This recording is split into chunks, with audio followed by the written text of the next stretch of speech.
Alright, story time. Check this out. This is Vegeta, Majin Vegeta, tattooed on my leg. I got this freaking button up in high school.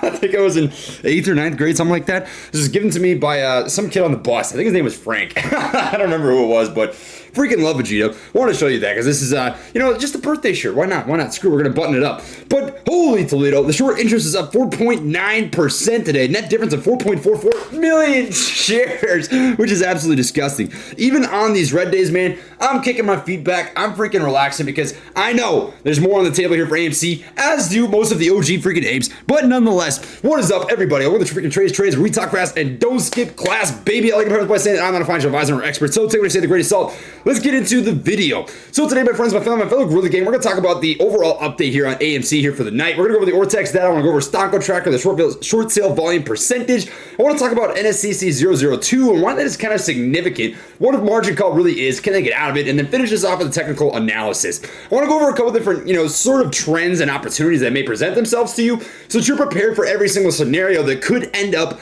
happening. So without further ado, baby, no spider this time. I've got the spoon ready regardless. Let's get into the video.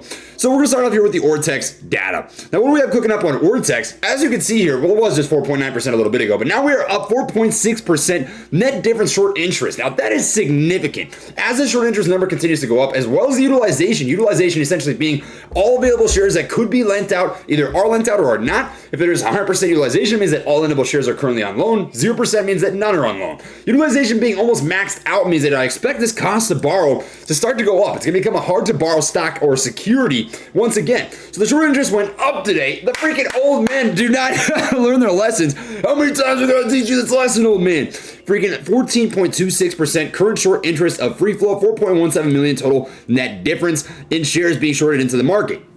The shares on loan is also going up, but not quite as fast as the actual short interest, which leads me to believe that a lot of the shorts that are being established were actually shares that were on loan that are actually just being, shorted into the market on top of the fact that they were already on loan. So what's kind of fascinating about this is that the system used to short AMC stock is built around psychology, bullish and bearish moves. And you can't really account for the fact that, people are just going to buy and hold the stock. I was actually asked this on Twitter today. Somebody said, Trey, I don't understand. Why are hedgies shorting the stock even though they're down 500% on average? I mean, if you look at the average days on loan, is currently sitting at 44 days, which means the average position was established somewhere in that $10 range.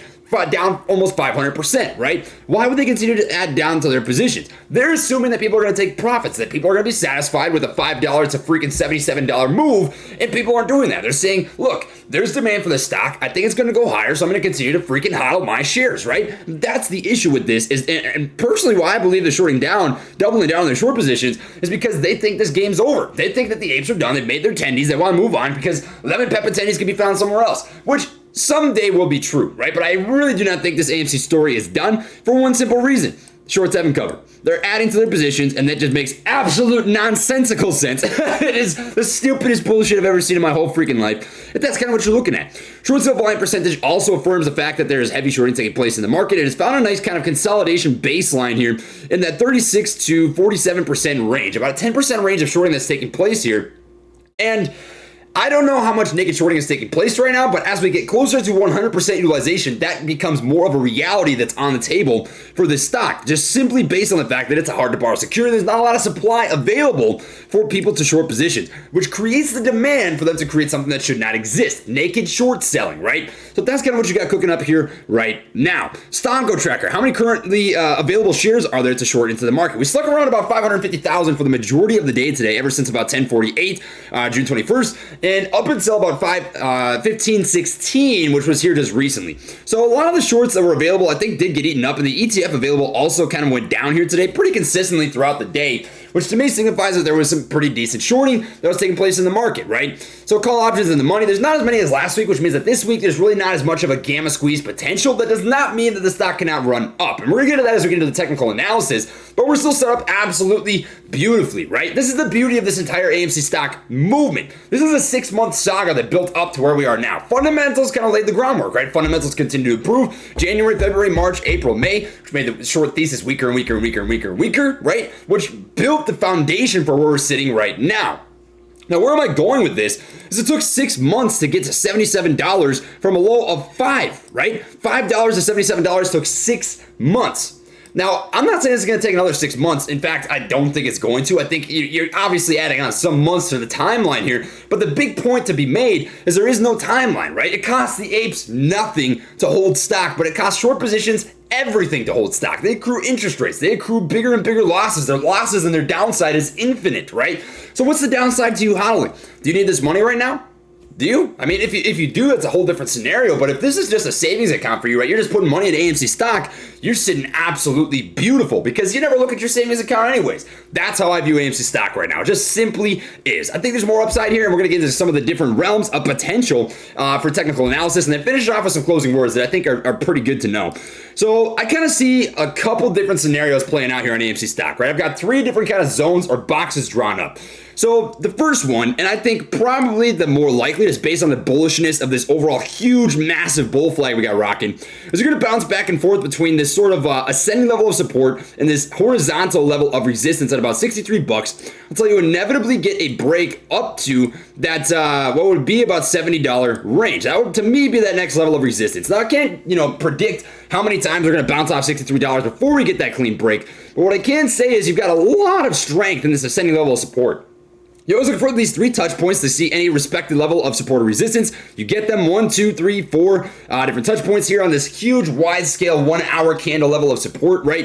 And eventually it's either A, going to break that, or B, which brings me into my next scenario here, come down to some sort of level of support. And I've drawn up a zone because this is a Fibonacci retracement zone. It's very easy to do if you want to do this yourself. You can come into Webull, click on this Fibonacci retracement, and what I did is you just drop from the peak of the run up to the bottom of the run up, and you get sort of an idea of where you can see pullbacks happen, right? And right here, what we've got between this, what would be about 50 and 61.8% retracement, a zone of where I think you'd find support, which is somewhere between $51 and about $57. Now, that's a pretty wide range, I understand. But a technical breakdown underneath the ascending level of support would bring a pretty hard move to the downside with some volatility, right? So you can see light taps for the downside, down to that $51 level of support, and then bounce somewhere around in this zone of essentially just hodling zone, right? That consolidation zone, if we were to break down underneath that level of ascending support. I think this is the less likely scenario, but we want to be prepared for everything in the stock market so that you're mentally and psychologically prepared for the ups and the downs, the rips and the dips, right? You're going to go through both of those things throughout this entire AMC saga. Now, I've got something drawn up that I find interesting, and it's where I think AMC could end up if we end up getting a new all-time high break over that $77.26 level, 6 cent level of resistance. And it's up here about $108 to about $112, $13. The reason that I've drawn this up is it's very simple. This is a Fibonacci retracement zone, right? So if you were to break over 63 bucks, I think you're going to find that next level of resistance somewhere in that $70 range. And it probably do a little bit of bouncing up and down, that rip, consolidate, rip, consolidate, rip, consolidate. Right now we're in that huge, long-scale consolidation phase, right? Even through all the craziness that's happening in the stock market, right, you're still getting consolidation. This is consolidation just to a T. It just is, right? That's consolidation, right? So you're going to get this rip up to eventually $70, and it's going to consolidate for a while, and then it's going to test 77 bucks. And if it breaks $77, I think this is going to be that next range where you're going to see AMC stock end up. It's between that $108 and $114 pretty much zone of where I think you're going to see some resistance, right? Obviously, $100 is going to be that huge psychological barrier of resistance, but after that $100 mark, I think this is really going to be the next level. I really do. Between $108 and about $113 or so, right? So those are kind of the different scenarios that I've got, kind of, I'd say, mapped out and what could happen here over the next 1 or 2 weeks. Am I expecting any massive moves this week? I mean, obviously I can't predict that. What I would say is I think you're going to see a pretty hard move either to the up or the downside sometime in the next, 3 or 4 days, just based on this technical setup that we've got rocking right now. Does that matter? No. But does it help if you're mentally prepared for it? Yes, it does. It's good to have some sort of mapped out plan and idea of what could potentially happen for any sort of stock in the stock market, AMC obviously included. Now, I want to wrap this up with the 002 that just recently passed that will be instated on Wednesday. And essentially what this is going to do is automate margin calls if the National Security Clearing Corporation feels that there is any sort of over-leveraging or risk for default by members of the National Security Clearing Corporation, aka hedge funds and institutions, right? Now, if this was to happen, can you get out of a margin call? The simple answer is no, right? What you have to do is either A, put more cash in your account, B, offer up some sort of security, sell your own securities, liquidate your securities, C, offer up some collateral or marginable securities, or B or D, you get margin calls. You get liquidated, forcibly liquidated, which ends up pushing. Oh, that's my heart rate monitor. I got too excited. My apologies, guys. Which would push stocks to the upside, right? So that's kind of what a margin call with the NSCC 002 would do. Now, obviously, I'm not the SEC. I'm not the National Security Clearing Corporation. I can't predict and I can't tell you exactly what's going to happen. But on paper, that's what that means. You can't simply get out of margin calls. You have to either A, offer up some sort of collateral, liquidity, or cash, or B, you get liquidated. It's just that freaking simple. So these hedge funds that are really deep in the red on their short positions, can they get out of it? Some ways, if they offer up collateral, liquidity, maybe some freaking properties, I don't know, it's possible, right? But eventually they run out of cash, the water runs dry, right? And they're gonna end up getting pissed on, man. Like they're pissed on the electric fence, they're taking all these chances, and one day there's not gonna be any water left. There's just not, right? They're gonna run out of opportunities. Can you wait that out? I think I can, I'll tell you what. The thing that I think is most beautiful about this entire movement, and honestly what I thought about the entire day here for my birthday, is you found some sort of really rare earth metal or gem. And this is something I saw on Twitter, and I want to pass this along, that you cannot mine, you cannot create, you cannot find on planet Earth. It's something that you kind of stumble upon, and that's compassion. And it's drive, and it's purpose, and it's a why. And that's what the AMC community to me represents, thanks to those who paved the way along the way, right? The Wall Street Bets community, GameStop, DFV, all this huge saga that's played out over the last 6 to 9 months, right? You ended up here. And if you're part of this AMC Ape community, I want to pass along a message to you that's completely unrelated to stocks, and it's this why. It's the compassion, it's the drive, it's the story, it's the saga, right? You're a part of that. You're part of history. You're part of a legacy being written, which is absolutely beautiful. I take a lot of pride in that. I really do. And that's something I'm going to remember probably above any sort of money I'll ever make and above any sort of freaking technical trend or dip or rip or any of that sort of stuff, right? I'm going to remember the people, the why, the stories, and the legacy that's being written along the way. That's what I've got for this video. So blah, blah, blah. No spiel, drop a like, whatever you want to do, my friends. Catch you on the next one. Much love. Light taps. Happy birthday to anyone else that's June 21st kicking. Peace.